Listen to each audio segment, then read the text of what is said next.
नक्कली भुटानी शरणार्थी प्रकरणमा सरकारको नियतमाथि नै प्रश्न, भित्रै चलखेल भइरहेको सांसदहरूको शङ्का। प्रहरीद्वारा फरार रायमाझीको 7 वटा स्थित घरमा छापा। राष्ट्र बैङ्कले मौद्रिक नीति मार्फत ब्याज दर घटाउनेमा अर्थमन्त्री डाक्टर प्रकाश शरण महत विश्वस्त। बजेट मार्फत केही घरानाले मात्र पस्ने काम नहुने प्रश्नोक्ति। र अवैध रूपमा वैदेशिक रोजगारीमा गएकाहरूलाई एकपटकको लागि वैधता दिने सरकारको तयारी। वैधता दिन सरकारले अभियानकै रूपमा काम थालेको श्रम मन्त्रीको दाबी।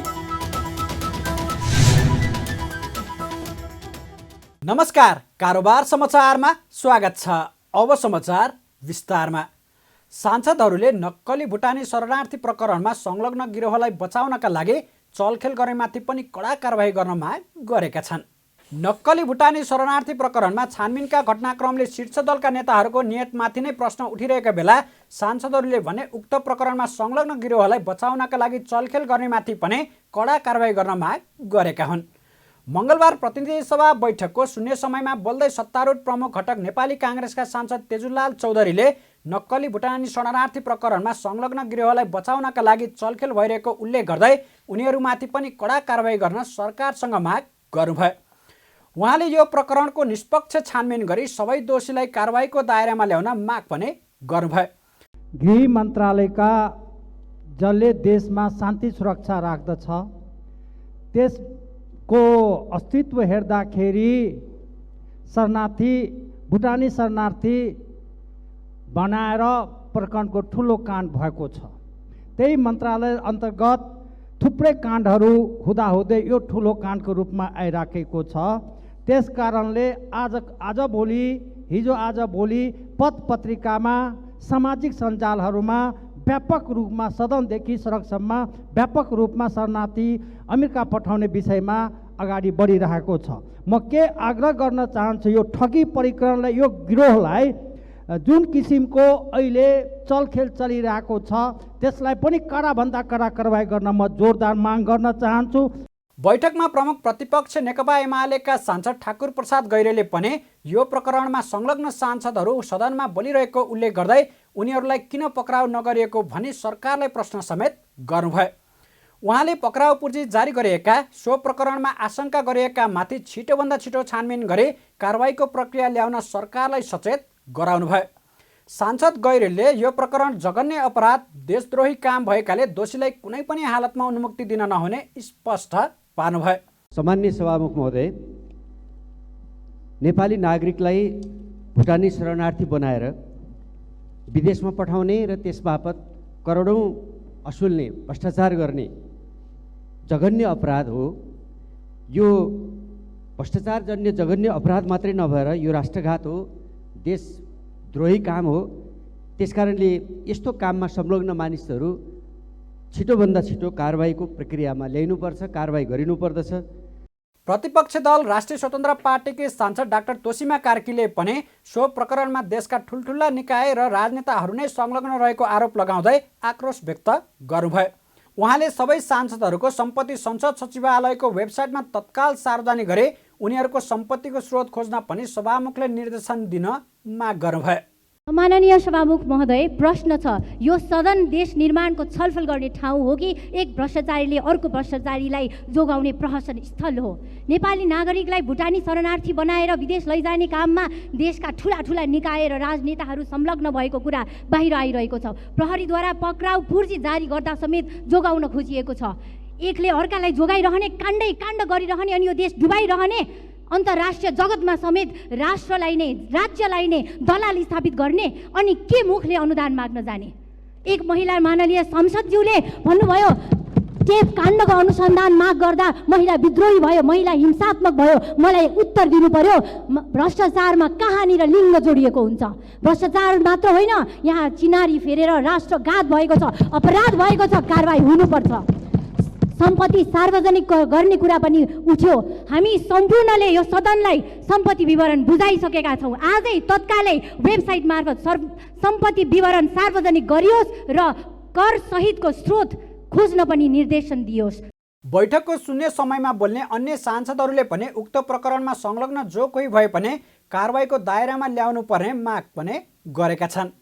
यस्तै सांसदहरूले आरोपी पूर्व मन्त्री एवं एमाले सचिव टोपबहादुर रायमाझी फरार हुनेले आरोप पुष्टि भएको भन्दै प्रहरीको काम कारबाहीको प्रक्रियामाथि समेत शङ्का उब्जिएको बताएको छ। पछिल्लो समय शीर्ष दलका शीर्ष नेताहरूले दोषी उम्कन नहुने र निर्दोष फस्न नहुने भन्दै अभिव्यक्ति दिँदै आए पनि छानबिनका घटनाक्रमले उनीहरूको नियतमाथि नै प्रश्न उठेको छ। कतिपय राजनीतिक विश्लेषकहरूले नेताहरूको अभिव्यक्तिले चलखेलको सङ्केत देखिएको भन्दै यो प्रकरणमा अग्नि परीक्षा सुरु भएको बताएका छन्। भुटानी शरणार्थी प्रकरणमा मुछिएका पूर्व उपप्रधानमन्त्री तथा एमाले सचिव टोपबहादुर रायमाझीको घरमा प्रहरीले छापा मारेको छ। बहालवाला सांसद समेत रहेका रायमाझीको सातबाटो स्थित घरमा मङ्गलबार काठमाडौँ प्रहरी परिसरको टोलीले छापा मारेको हो। आरोपित रायमाझी नभेटिएको प्रहरी स्रोतले जनाएको छ। रायमाझीको घरमा उहाँको सवारी साधन भने भेटिएको छ। प्रहरीले रायमाझी विरुद्ध प्रमाण प्रस्तुत गरेर गत बुधबार जिल्ला अदालत काठमाडौँबाट पक्राउ अनुमति लिएको केही घण्टादेखि उहाँ फरार रहनु भएको छ। प्रहरीले अदालतबाट पक्राउ अनुमति लिँदा रायमाझी प्रतिनिधि सभाका सभामुख देवराज घिमिरेसँगै अर्घाखाँचीको एक कार्यक्रममा अतिथि थिए। कार्यक्रम सकेर बुटवल झरेका उनी त्यस यता सम्पर्कविहीन छन्। रायमाझी सम्पर्कविहीन बनेकै साँझ प्रहरीले उहाँका छोरा सन्दीपलाई भने बुटवलबाट पक्राउ गरी काठमाडौँ ल्याइएको छ। रायमाझीका बाबु छोरा नै शरणार्थी ठगी प्रकरणमा मुछिएका छन्। हिरासतमा रहेका गिरोहका सदस्यहरूले यो धन्दामा रायमाझीको संलग्नता रहेको बयान दिएका थिए। अर्थमन्त्री डाक्टर प्रकाश शरण महत नेपाल राष्ट्र बैङ्कले मौद्रिक नीति मार्फत ब्याजदर घटाउनेमा विश्वस्त रहेको बताउनु भएको छ। मङ्गलबार राष्ट्रिय सभाको बैठकमा विनियोजन विधेयक 2080-81 को सिद्धान्त तथा प्राथमिकतामाथि सांसदहरूले उठाएको प्रश्नको जवाफ दिँदै अर्थमन्त्री महतले सरकारले बजेट मार्फत अनावश्यक खर्च घटाउने, नचाहिने संरचनाहरू हटाउने र पुँजीगत खर्च बढाउने भन्दै राष्ट्र बैङ्कले पनि मौद्रिक नीति मार्फत ब्याजदर घटाउनेमा आफू विश्वस्त रहेको बताउनु भएको हो। उहाँले ब्याजदर घटाएर वित्तीय लागत कम गर्ने र सरकारी खर्च बढाएर अर्थतन्त्र चलायमान गराउने सरकारको योजना रहेको पनि बताउनु भयो। अर्थमन्त्री महतले सरकारको तर्फबाट पनि पुँजी खर्च हुन नसक्नु र मौद्रिक नीति बैङ्किङ क्षेत्रबाट पुँजी परिचालन चाहे अनुसारको नहुँदा अर्थतन्त्रमा केही समस्या सिर्जना भइरहेको उल्लेख गर्दै लक्ष्य अनुसारको आर्थिक वृद्धिका लागि पुँजीगत खर्चको प्रभाव बढाउन आवश्यक रहेको पनि औल्याउनु भयो। सरकारको तर्फबाट पुँजी नै कम खर्च भएको छ, त्यहाँबाट पनि कम परिचालन भयो। अर्कोतिर मौद्रिक नीतिबाट ब्याङ्किङ सेक्टरबाट पुँजी परिचालन हुनुपर्ने कुराहरूमा पनि समस्या देखिया छ। त्यसकारण मैले अस्ति पनि निवेदन गरेका थिएँ कि मौद्रिक नीति मार्फत पनि एड्रेस हुनुपर्छ, सम्बोधन हुनुपर्छ। हामीले भनिराखेका छौँ र मलाई चाँडै नै के विश्वास छ भने राष्ट्र ब्याङ्कले मौद्रिक नीति खुकुलो पार्छ। खुकुलो पारेपछि ब्याजदर घट्छ। ब्याजदर घटेपछि त्यो लागत कम हुन्छ। कुनै पनि बिजनेस व्यापारमा जसले चाहिँ ऋण लिन्छ त्यसको प्रोजेक्टको लागि ऋण लिन्छ, त्यसको लागत कम हुन्छ र त्यो बिजनेस भायबल हुन्छ। त्यसकारण दुईटा तरिकाबाट हामी अर्थतन्त्रलाई चलायमान पार्छौँ। अवश्य पनि अहिले राजस्व घट्या छ, अवश्य पनि अहिले चाहिँ पुँजीगत खर्च कम छ। त्यसले आर्थिक वृद्धि हाम्रो लक्ष्य अनुसार भएन, कम भयो। यो अवस्थामा अब कसरी यो अर्थतन्त्रलाई चलायमान गर्छौँ त भनेर भन्दाखेरि पहिलो कुरा अब हाम्रो पुँजीगत खर्चको प्रभाव बढाउनु पर्यो। अर्थमन्त्री महतले आगामी वर्षको बजेटमा केही घरानालाई पोस्ने काम नहुने स्पष्ट पार्दै बजेट एउटा वर्ग समूहलाई मात्रै लक्षित गरी नल्याउने प्रतिबद्धता समेत जनाउनु भयो। जहाँसम्म ट्याक्सको विषयमा केही घरानालाई पोस्ने काम हुन्छ कि त्यो विश्वास गर्नुहोस्, यी कुनै पनि कुरा कसैलाई कुनै एउटा घरानालाई मध्यनजर राखेर फाइदा पुर्याउने काम गर्ने, कुनै घरानालाई चाहिँ मध्यनजर राखेर नोक्सानी पुर्याउने, यस्तो हुँदैन। समग्र जनतालाई केन्द्रबिन्दुमा राखेर, देशलाई केन्द्रबिन्दुमा राखेर नै काम गर्ने हो। त्यसमा यहाँहरूले विश्वास गरिदिनुहोस् भन्ने मैले अनुरोध गर्न चाहन्छु। मन्त्री महतले आगामी वर्षको बजेटका लागि स्रोत जुटाउने चुनौती सरकारलाई रहेको जानकारी गराउँदै हाल वितरण भइरहेको सामाजिक सुरक्षा भत्ता कटौती नहुने पनि स्पष्ट पार्नुभएको छ। राष्ट्रिय सभामा आर्थिक वर्ष 2080-81 का लागि विनियोजन विधेयकका सिद्धान्त र प्राथमिकता कर प्रस्ताव बाहेकको छलफल सकिएको छ। प्रमुख प्रतिपक्ष दल नेकपा एमाले आगामी आर्थिक वर्षको विनियोजन विधेयकका सिद्धान्त र प्राथमिकताले मुलुकको अर्थतन्त्रको समस्यालाई समाधान गर्न नसक्ने दावी गरेका छन्। मङ्गलबार प्रतिनिधि सभाको बैठकमा आगामी आर्थिक वर्षका लागि पेश गरिएको विनियोजन विधेयकको सिद्धान्त र प्राथमिकता माथिको छलफलमा भाग लिँदै यस्तो दावी गरेका हुन्। बैठकमा एमालेका सांसद गोकर्ण विष्टले झारफुकको आधारमा गरिने उपचार विधि जस्तै गरेर मुलुकको आर्थिक सङ्कटको समाधान गर्न नसकिने टिप्पणी गर्नुभयो। उहाँले मुलुकलाई आर्थिक सङ्कटबाट पार लगाउन उच्च स्तरीय सार्वजनिक खर्च पुनरावलोकन आयोगले पेश गरेको प्रतिवेदन कार्यान्वयन गर्न तथा राजस्व मिनाहा रोक्नका लागि महालेखा परीक्षकको कार्यालयले दिएको सुझाव कार्यान्वयन गर्न आग्रह गर्नुभयो। अर्थतन्त्रमा देखा परेका यस प्रकारका सङ्कटहरू अर्थतन्त्रको सङ्कुचन र ऋणात्मक अवस्थालाई पार लगाउन केवल नियमित प्रक्रिया, केवल टालटुले प्रक्रिया मात्रै पर्याप्त हुन सक्दैन। सङ्कट अत्यन्त गहिरो छ, तर सरकारका सिद्धान्त र प्राथमिकता, सरकारका प्रयत्नहरू केवल झारफुकको आधारमा गरिने उपचार विधि जस्ता मात्रै छन्। उच्च स्तरीय सार्वजनिक खर्च पुनरावलोकन आयोगले एउटा प्रतिवेदन पेश गरेको छ। त्यो प्रतिवेदनले सार्वजनिक खर्चमा हुने अनावश्यक खर्चलाई कटौती गरियो भने 1 खरबौँ रुपियाँ खर्च कटौती हुन सक्छ भन्ने कुरा प्रतिवेदन पेश भएको प्रतिवेदनमा उल्लेख गरिएको छ। के सरकार यसको लागि तयार छ? सांसद विष्टले रोजगारी सिर्जना, उत्पादन वृद्धि र आर्थिक वृद्धि दरमा योगदान पुर्याउने क्षेत्रहरूको पहिचान गरेर मुलुकको आर्थिक सङ्कटलाई समाधान गर्न सरकार तयार हुनुपर्ने पनि बताउनुभयो। यता एमाले सांसद योगेश कुमार भट्टराईले वर्तमान सत्ता गठबन्धन फेरबदल नभए अर्थतन्त्र चलायमान बन्न नसक्ने बताउनुभयो। उहाँले वर्तमान गठबन्धन परिवर्तन नगर्ने हो भने देशको अर्थतन्त्र दुर्घटना हुने निश्चित रहेको बताउँदै अहिलेकै जोडी बनाइरहने हो भने प्रधानमन्त्रीको फिल्म सुपर फ्लप हुने निश्चित प्राय रहेको दावी पनि गर्नुभयो। यो जोडी चलिरहँदाखेरि प्रधानमन्त्रीजीले फिल्म देखाउने भन्नुभएको छ, राम्रै कलाकारको जोडी छ। यो जोडी चलिरहँदा कस्तो स्थिति देखिन्छ भने स्वयं अर्थमन्त्रीजीले स्वीकार्नु भएको छ, प्रस्तुत भएको बजेटमा लक्ष्य के थियो भने झन्डै 3 खरब जति वैदेशिक ऋण र अनुदानको हामीले आशा गरेका थियौँ। आजसम्म आउँदा त्यो अवस्था झन्डै 60 अरब भन्दा छैन। यसले के देखिन्छ भने यो जोडीलाई हिजो पनि र आज पनि हाम्रा विदेशी दातृ निकायहरूले, अन्तर्राष्ट्रिय समुदायले पत्याएन, ठुला दातृ निकायले पत्याएन। यो जोडी चल्छ कि चल्दैन, यो फिल्म चल्छ कि चल्दैन, अब हामीले हेर्नुपर्नेछ। बैठकमा नेपाली काङ्ग्रेसका सांसद विश्वप्रकाश शर्माले मुलुकको व्यापार घाटा कम गर्न उत्पादन र निर्यात बढाउन आवश्यक रहेको भन्दै सरकारले त्यही अनुसार नीति बनाउन आवश्यक रहेको बताउनुभयो। उहाँले गत वर्ष मात्रै 45 अर्बको चामल र 22 अर्बको तरकारी र फलफुल आयात भएको भन्दै हजारौँ युवाहरू कृषि क्षेत्रमा लाग्न तयार रहेको बताउनुभयो। त्यसको लागि बैंकिङ सहजता बनाइदिन अर्थमन्त्रीलाई आग्रह गर्नुभयो।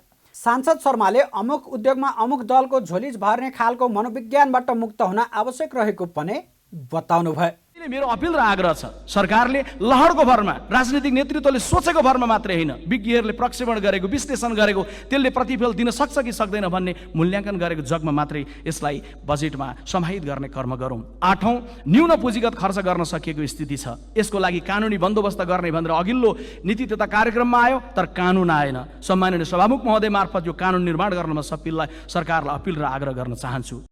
काङ्ग्रेसका सांसद शर्माले सरकारले भ्रष्टाचार विरुद्ध फाइल मात्रै नभए फायर खोल्नुपर्ने पनि बताउनुभयो।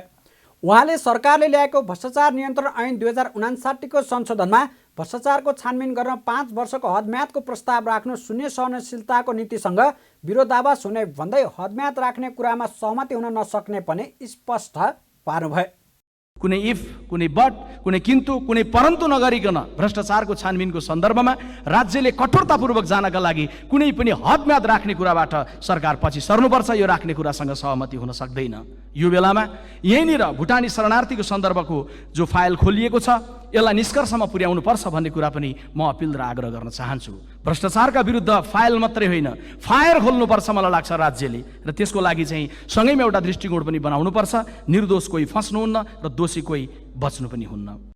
महामन्त्री शर्माले सङ्कटमा परेको अर्थतन्त्र उकास्न सरकारलाई 9 बुँदे सुझाव समेत दिनुभएको छ। बैठकमा उद्योगपति एवं नेपाली काङ्ग्रेसका अर्का सांसद विनोद चौधरीले क्रिप्टो करेन्सी प्रतिबन्ध हटाउन माग गर्नुभयो। उहाँले नेपाललाई क्रिप्टो करेन्सीको हब बनाउन सकिने दावी गर्दै क्रिप्टो माइनिङका लागि विशेष कार्यक्रम घोषणा गरी ठुला लगानीकर्तालाई ल्याउन सके व्यापार घाटा घटाउने कोसेढुङ्गा साबित हुने विश्वास समेत व्यक्त गर्नुभयो। 21औं शताब्दीको क्रिप्टो माइनिङको हब बनाउन सकिन्छ। यसका लागि गुणस्तरीय विद्युत आवश्यक पर्छ। हुन त अहिले क्रिप्टो कारोबार नेपालमा प्रतिबन्धित छ।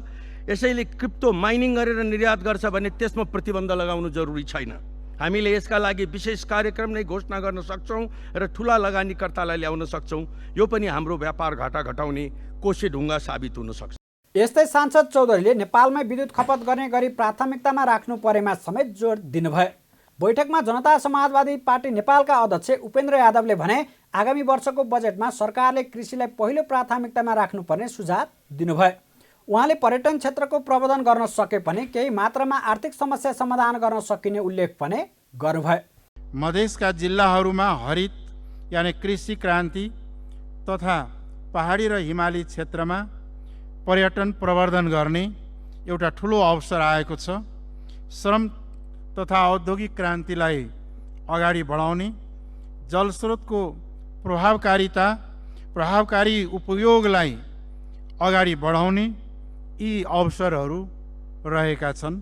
बैठकमा जनमत पार्टीका अध्यक्ष डाक्टर चन्द्रकान्त राउतले सरकारले आगामी बजेट मानव केन्द्रित विकासलाई प्राथमिकता दिएर ल्याउनु पर्ने सुझाव दिनुभयो। उहाँले सरकारले अहिलेसम्म मानव केन्द्रित भन्दा पनि अनावश्यक क्षेत्रमा खर्च गरिरहेको बताउनुभयो। प्रहरीका कर्मचारीहरू तलब नपाएर रोइरहेको अवस्थामा ठुला अन्तर्राष्ट्रिय विमानस्थलहरूमा ऋण लिएर भए पनि बनाउने तयारी गर्नु गलत भएको पनि बताउनुभयो।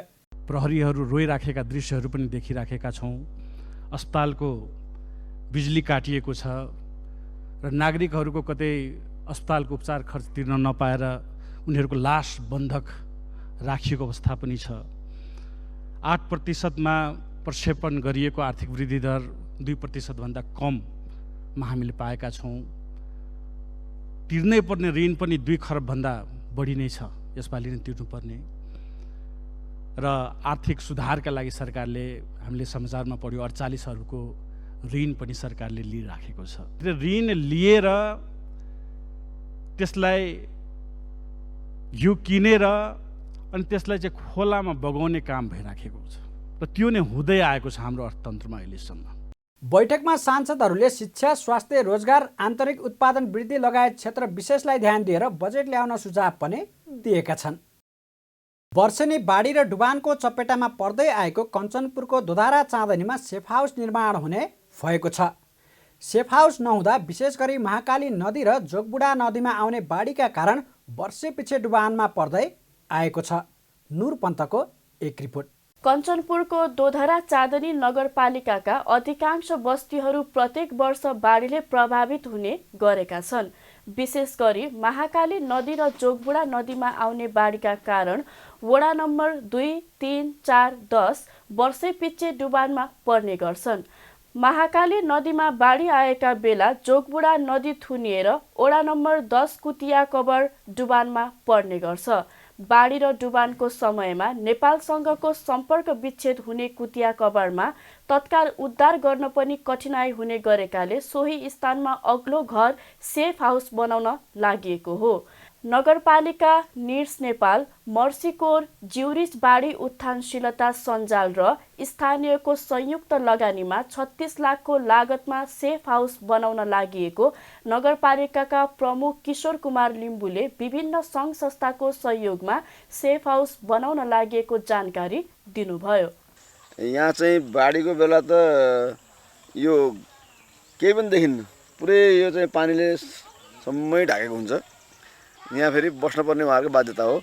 तत्काल सुरक्षाको दृष्टिकोणले यो अलिकति रिस्की जोन, अलिकति तपाईँको उद्धार गर्न पनि ठ्याक्कै आउन नसकिने अवस्था हुन्छ। त्यस कारणले गर्दाखेरि अहिले हामीले एनएसडब्ल्यू, निड्स नेपाल र स्थानीयको संयुक्त लगानीमा 36 लाखको जतिको बजेटले यहाँ चाहिँ एउटा ठुलो अग्लो सेफ हाउस बनाउने तयारीमा हामी लागेका छौँ। बजेट सजेट पनि छुट्टिसकेर निर्णय भइसकेर जमिन पनि स्थानीयले नै उपलब्ध गराएको छ 1.5 कट्ठा जमिन। हिउँदमा गहुँका बाला लहलह भएको कुतिया कबाडको भूभाग मनसुनमा जलमग्न हुने गर्छ अनि स्थानीयलाई ज्यान जोगाउन नै हम्मे हम्मे पर्छ। 2078 कार्तिकमा महाकालीमा बाढी आउँदा बस्ती पुरै डुब्यो। भारतीय सीमाको बङ्गाली बस्तीको अग्लो ठाउँमा पुगेर स्थानीयले ज्यान जोगाए। कुतिया कबरका बासिन्दासँग सहरियाको जस्तो विलासी जीवन बाँच्ने लालसा छैन। एउटै सपना छ आफ्नो र समुदायको ज्यान जोगाउने। वर्षेनी बाढीले घरखेत जायजेथा बगाएर आर्थिक रूपमा शून्यमा झर्ने गरेका उनीहरू यो हिउँदमा सुरक्षित आवास गृह बनाउन सके बाँच्ने सपना साकार हुन्थ्यो भन्छन्। वर्षेनी खेती लगाउँछौँ, बाढ आउँछ लैजान्छ, फेरि जस्तो थियौँ हामीहरू त्यस्तै रहिजान्छौँ। केही प्रगति गर्न पनि सक्दैन। इन्डियाको बच्चाहरूलाई पाल्न पेटको जोखो गऱ्यो, पेट भर्यो, यति म खुसी हुन्छ, रमाउँछ कि हामी बाँचेका छौँ। कसरी बाँच्नुपर्छ, पहिले बाढ आएपछि आफै भाग्ने, पहिला समुदाय जता पनि जाउँ आफै भाग्ने आफै बच्ने, त्यस्तो पनि गर्थ्यौँ। जब संस्थाहरू आएदेखि हामीलाई कस्तो लाग्यो पनि आफू पनि बच्ने र अरूलाई पनि कसरी बचाउने यो ज्ञानहरू पाउँदा पाउँदा हामीले यो सेल्टर हाउसको पनि हामीलाई ज्ञान आयो। हामीले यो ठुलो बनाइसकेपछि त हामी त्यहाँ पनि बच्न सक्छौँ भनेर त्यहाँबाट जमिन पनि ल कसैले नदिए मै जमिन दिन्छु त भनेर पहल गरेको हो। यति मात्रै हाम्रो ऊ छ, अरू त्योभन्दा ठुलो घर बनाउँला बसौँला यो सपना पनि छैन। स्थानीय श्यामलाल सुनार बाढीले वर्षभरिका लागि खाने धान खेती बगाउनुको साथै घरभित्रको अन्न अनाजमा पनि क्षति पुर्याउँदा हातमुख जोड्न नै कठिन हुने गरेको गुनासो गर्छन्। स्थानीय नरबहादुर सुनार बसन्ती बुढा सरकारले केही पनि नगरेको गुनासो गर्छन्। मायादेवी सुनार बाढी आएको बेला धोतीको झोलुङ्गे बनाएर ज्यान जोगाएको सम्झिन्छन्। बाढीले हामीलाई हर साल लपेटे अलिकति कहीँ यताउता कमाइ दमाई गरेर ल्यायो, खेतीबाडीमा लगायो, त्यो आयो सट्ट लैगयो, बस फेरि उस्ताको उस्तै। कसैको त यहाँ कोहीले घरबासी उठाएर गइसके, म त अझै यहीँ सुकुम्बासी भएर पनि यहीँ बसिया छु। मेरो त जमिन पनि केही छैन, सब खोला नालाले फालेर सुरक्षा आर्मी भन्ने जस्तै हामीले यो कुरो बोर्डर कुरेर बसिरहेका छौँ। रातिको बिचमा बाढी आएर पुरै डुबाएर कस्तो हुन्छ, हतार दौड हुन्छ। त्यतिखेर न यताको मद्दत न यताको मद्दत बहुत मुस्किल परेको हुन्छ। अब यताबाट इन्डियाको दबाब, यताबाट हाम्रो नेपालबाट केही सहयोगै हुँदैन। यही हो हाम्रो सरकारले यहाँबाट अलि राम्रो ठाउँमा काहीँ लगेर राख्दै भइरह त्यही ढुक्क हुन्थ्यो। यस्तो बोर्डर जग्गामा हामीलाई त इन्डियाको बाढ भएर बस्नु परेछ। अब बर्खामा पानी आउनु लाग्यो भनेपछि अलि कपडा सपडा माथि टङ्गाउँछौँ के अरे, अचानक परार सालको बाढी त अचानक 1 बजे राति पुगिदियो घरभित्र। त्यस बेला थाहै भइदिएन राख्ने, खाटमा यति पानी यति छ मेरो फाउन्डेसन, माथि डाँडामा धोती बाँधेर त्यहीँ बस्यौँ। दोधरा चाँदनी नगरपालिकाले पछिल्लो 3 आर्थिक वर्षमा 46,26,981 रुपैयाँ विपद व्यवस्थापन प्रयोजनको लागि मात्रै खर्च गरेको छ। कटान रोकथामका लागि प्रदेश पूर्वाधार र सम्पूरक तथा नगरपालिकाको वार्षिक बजेट समेत गरी 2,28,50,000 खर्च भएको छ। तटबन्धको काम अहिले पनि जारी छ। महाकाली नदीमा महाकाली सिँचाइ र जोगबुढा नदीमा राष्ट्रपति चुरे संरक्षण कार्यक्रमबाट तटबन्ध निर्माणको काम भइरहेको छ। कुतिया कबाडमा निर्माण गर्न लागि सुरक्षित आवास गृहले मानवीय क्षति त रोक्ला, तर हरेक वर्ष बाढीका कारण पुगेको भौतिक सम्पत्तिको हानि नोक्सानीको भरपाई हुन सक्दैन। त्यसैले सरकारले कुतिया कबर जस्ता कैयौं जोखिमयुक्त बस्तीमा पुगेको भौतिक सम्पत्तिको हानि नोक्सानीको मूल्याङ्कन गरी अन्तर्राष्ट्रिय वित्त कोष समक्ष क्षतिपूर्तिको दाबीसम्म गर्नुपर्ने देखिन्छ। सरकारले अवैधानिक रूपबाट वैदेशिक रोजगारीका लागि विभिन्न मुलुकमा पुगेका नेपाली नागरिकलाई एकपटकको लागि वैधता दिने तयारी गरेको छ। मङ्गलबार काठमाडौँमा आयोजित सम्मानपूर्ण श्रम र आप्रवासी महिला श्रमिकको अधिकार विषयक 2 दिने राष्ट्रिय कार्यशाला गोष्ठी कार्यक्रमलाई सम्बोधन गर्दै श्रम रोजगार तथा सामाजिक सुरक्षा मन्त्री शरद सिंह भण्डारीले उहाँले यस्तो बताउनु भएको हो। उहाँले अवैधानिक बाटो हुँदै नेपाली नागरिकहरू विभिन्न मुलुकमा पुगेको र एकपटकका लागि भने सरकारले वैधता दिने गरी आफ्ना काम कारबाही अघि बढाएको बताउनु भयो। उहाँले वैदेशिक रोजगारीमा जाँदा पनि अवैधानिक बाटो हुँदै जाने श्रमिकहरू बढी शोषणमा परेको भन्दै अवैध रूपमा विदेश गएका नेपाली नागरिकलाई एकपटकका लागि वैधता दिन सरकारले अभियानकै रूपमा काम थालेको बताउनु भयो। महिलाहरूको गन्तव्य मुलुकहरू चाहिँ नि बन्द भएको छ, तर महिलाहरू विभिन्न माध्यमबाट पुगेका छन् अनि शोषण भएको छ। बाहिर वैदेशिक रोजगारीमा गएका महिलाहरूको सबभन्दा ठुलो शोषण भनेको अहिले पनि यहाँ आयो, विभिन्न उदाहरण देखियो, आफ्नो उहाँहरूले पनि भन्नुभयो। जब फर्मल च्यानलबाट नगएर इन्फर्मल च्यानलबाट गएपछि सबभन्दा पहिलो असुरक्षा त तीबाट सुरु हुनुभयो नि त। को छन्, कहाँ छन्, के छन्, कुन बाटो गएको छन्, कसरी गरेका छन् भन्ने कुरो चाहिँ कुनै ट्र्याकै छैन। नेपाल सरकारको प्रयास विभिन्न डिप्लोमेटिक च्यानलहरूबाट चाहिँ विभिन्न चाहिँ हाम्रो के जुन मुलुकहरूसँग हाम्रो चाहिँ संस्कृति छ, जुन मुलुकसँग हाम्रो डिप्लोमेटिक रिलेसन्सहरू छ, उहाँहरूसँग कुराकानी गरेर अनडोकुमेन्टेड र इलिगल रहेका भनिएका चाहिँ त्यहाँ चाहिँ नेपाली श्रमिकहरूलाई एकपटकको लागि चाहिँ नि उनीहरूलाई चाहिँ लिगलाइज गर्ने बाटो के हुनसक्छ त्यसमा हामी लाग्छौँ। त्यहाँ त्यो क्याम्पेनको रूपमा लाग्छौँ। कार्यक्रममा ओर्के नेपालका संस्थापक अध्यक्ष रेणुराज भण्डारीले महिलाहरूको श्रमको मूल्य पाउने गरी सामाजिक सुरक्षा योजना आवश्यक रहेको बताउनुभयो। उहाँले प्रभावकारी सामाजिक सुरक्षा कार्यक्रमको आवश्यकता रहेको उल्लेख गर्नुभयो। योगदानमा what do you mean by योगदानमा आधारित? योगदान भनेको काम गरेको भयो। घरेलु श्रमिकलाई कुन चाहिँ इम्प्लोयरले हालिदिन्छ पैसा? या मेरो आमा, तपाईको आमा, तपाईको आमा, हामी सबैजनाको आमाहरू, जुन आमाहरूले चाहिँ हामीलाई घरको अघि मन्त्रीज्यूले भने जस्तो बिहानदेखि बेलुका काम गर्नुभयो, हुर्काउनु भयो, अगाडि ल्याउनुभयो, सबै ल्याउनु भयो। अब उहाँको चाहिँ उहाँको काम गर्ने दिन थल्यो, ल छोराछोरीले हेरेनन्, छोराछोरी चाहिँ विदेश गए भने उसले कहाँबाट सामाजिक सुरक्षा? उसलाई वृद्ध भत्तामा मात्रै बस्न मन छ, उसले आफ्नो श्रमको लगानी त पाउनु पर्यो नि त। सोसल सेक्युरिटी स्किम चाहियो क्या, प्रपर सोसल सेक्युरिटी स्किम चाहियो। कार्यक्रममा महिला आयोगकी सदस्य कृष्णकुमारी खतिवडाले वैदेशिक रोजगारीबाट अल्पत्र बनेर आएका महिलाहरूको व्यवस्थापनका लागि 7 प्रदेशले सोच्न जरुरी रहेको बताउनुभयो। उहाँले वैदेशिक रोजगारीमा गई अल्पत्र परेका महिलाहरूको अभिभावकत्व राज्यले लिनुपर्ने बताउनुभयो। आज खुल्ला नाका, बर्दियाको नाका हेर्छु, बीरगञ्जको नाका हेर्छु, जोगमुनिको नाका हेर्छु, काँकरभिटाको खुल्ला नाकाबाट दिनदाडै महिलाहरू बेचेर लगेर पारी गएपछि गर्भवती बनाएर वारी ल्याइएको छ। अब न बाबुले स्वीकार छ, न समाजले स्वीकार छ, न तपाईँलाई राज्यले स्वीकार छ। ती महिलाहरूको हालत हामीले देखिसकेका छौँ।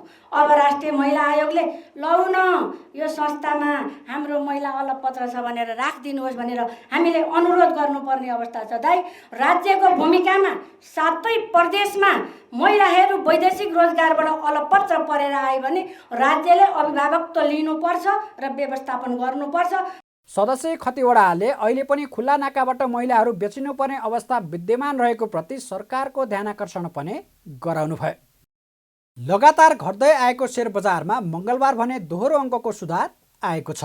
मङ्गलबार शेयर बजार मापन गर्ने नेप्से परिसूचक 10.66 अङ्कले बढेर 1844.36 अङ्कमा बन्द भएको छ। नेप्सेमा वृद्धि भए पनि कारोबार रकम भने केही घटेको छ।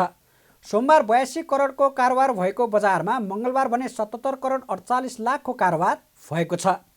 मङ्गलबार नेप्सेमा सबै समूहको परिसूचकमा वृद्धि हुँदा बजार परिसूचक पनि बढेको हो।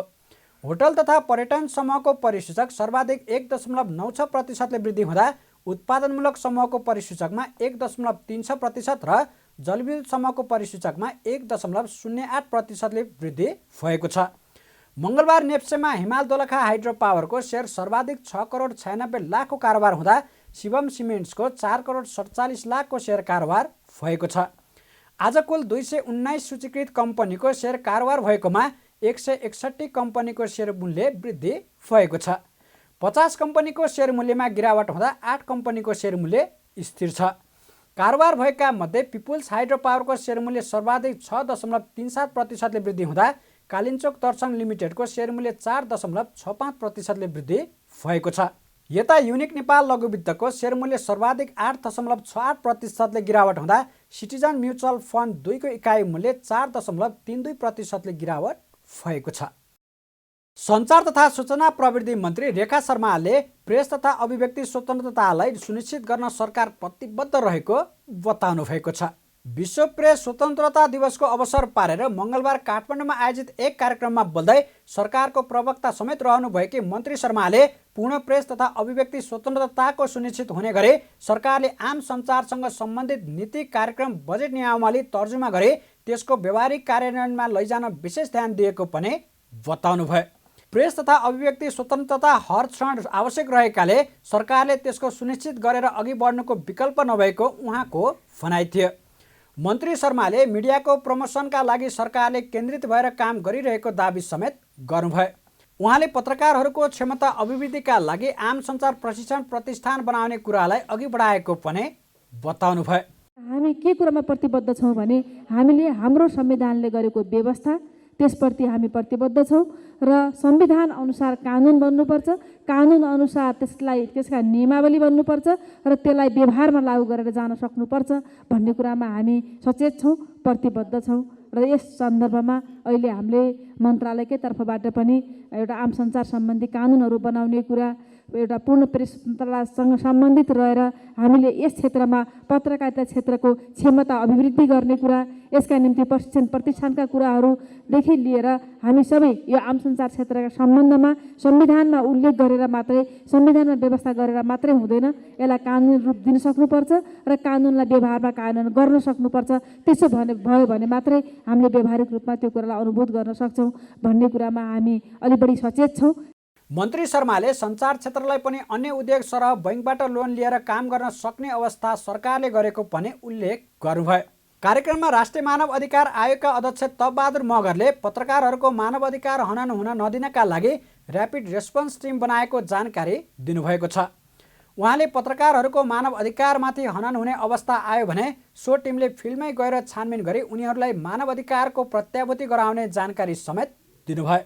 राष्ट्रिय मानवाधिकार आयोगको सदस्यको संयोजकत्वमा अरू पत्रकार महासङ्घको अध्यक्ष र प्रहरीहरू समयसम्मको पत्रकारहरू सबै राखेर चाहिँ एउटा संयन्त्र बनाएको छ। त्यो संयन्त्रले के छ भनेदेखि पत्रकारहरूको कुनै पनि किसिमको अधिकारहरू हनन हुनु हो, उहाँले कुनै किसिमको थ्रेट भयो, कुनै किसिमको उहाँलाई चाहिँ अप्ठ्यारो पर्ने कुराहरू भयो भने त्यस किसिमबाट यो संयन्त्रले हेरेर उहाँलाई राहत दिन सक्छ, पत्रकारहरूको सुरक्षाको लागि अघि बढाएर काम गर्न सक्छ। कार्यक्रममा नेपाल पत्रकार महासङ्घका अध्यक्ष विपुल पोखरेलले दण्डहीनताको अन्त्य गर्ने काममा प्रोएक्टिभ भएर आउन सरकारसँग माग गर्नुभयो। सरकारले सो काम गरे प्रेस तथा अभिव्यक्ति स्वतन्त्रता अझ बढी सुरक्षित हुने उहाँको तर्क थियो। कारोबार समाचारमा अब सुन चाँदी र विदेशी विनिमय दर सम्बन्धी जानकारी।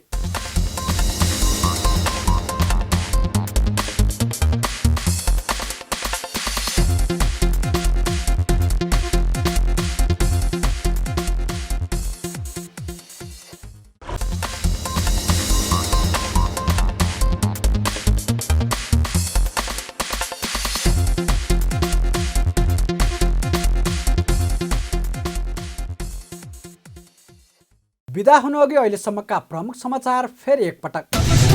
नक्कली भुटानी शरणार्थी प्रकरणमा सरकारको नियतमाथि नै प्रश्न, भित्रै चलखेल भइरहेको सांसदहरूको शङ्का। प्रहरीद्वारा फरार रायमाझीको 7 वटा स्थित घरमा छापा। राष्ट्र बैङ्कले मौद्रिक नीति मार्फत ब्याज दर घटाउनेमा अर्थमन्त्री डाक्टर प्रकाश शरण महत विश्वस्त। बजेट मार्फत केही घरानाले मात्र पोस्ने काम नहुने प्रश्नोक्ति। र अवैध रूपमा वैदेशिक रोजगारीमा गएकाहरूलाई एकपटकको लागि वैधता दिने सरकारको तयारी। वैधता दिन सरकारले अभियानकै रूपमा काम थालेको श्रम मन्त्रीको दाबी। कारोबार समाचार सकियो। हामीलाई बिदा दिनुहोस्। नमस्कार।